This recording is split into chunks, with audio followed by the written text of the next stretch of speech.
We're going to now go to conclude this round to what we call the volley round. And the volley round is a very, very tightly timed round.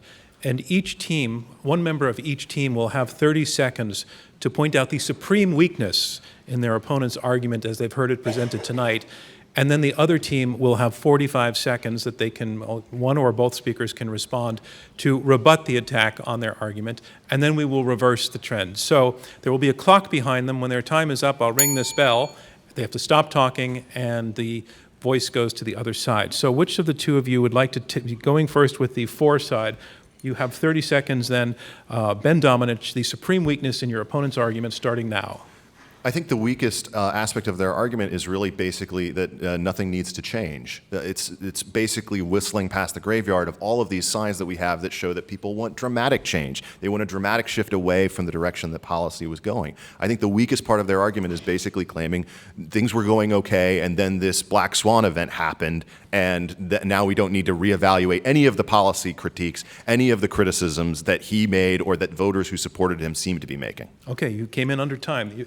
Response, 45 seconds from the opponents. It's an absurd charge. Plenty of things need to change in this country. There are plenty of ways we could make this country a lot better. The question is, how do you go about changing it? Who is responsible for the problems that this country faces today? And what is some kind of recipe? Now, the Trump message is the people who are responsible are other people, the Chinese and the Mexicans who beat us in trade deals, or Latin American labor that comes in and steals your jobs, or Muslims who want to destroy your communities. I don't think the question is whether there needs to be change. The question is, why is it that they are responding to this message of hatred of others and self-exculpation? One of you has the opportunity now to point out the supreme weakness in your opponents. 30 seconds starts now. Jennifer Rubin.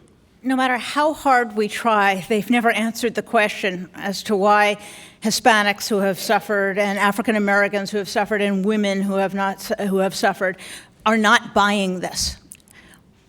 What's their response? Are we saying only white people in America have suffered? Response?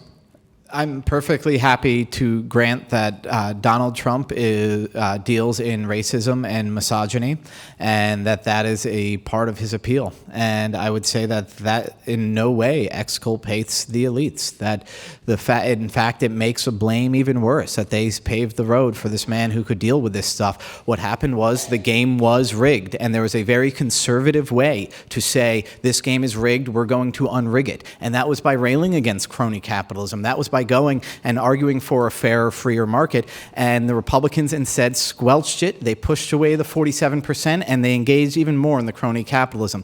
So when the Republicans could have pointed at the actual perpetrators, they didn't. So a guy could come in and he could point at the innocent supposed perpetrators, the immigrants, the blacks, the women. He ran away with it.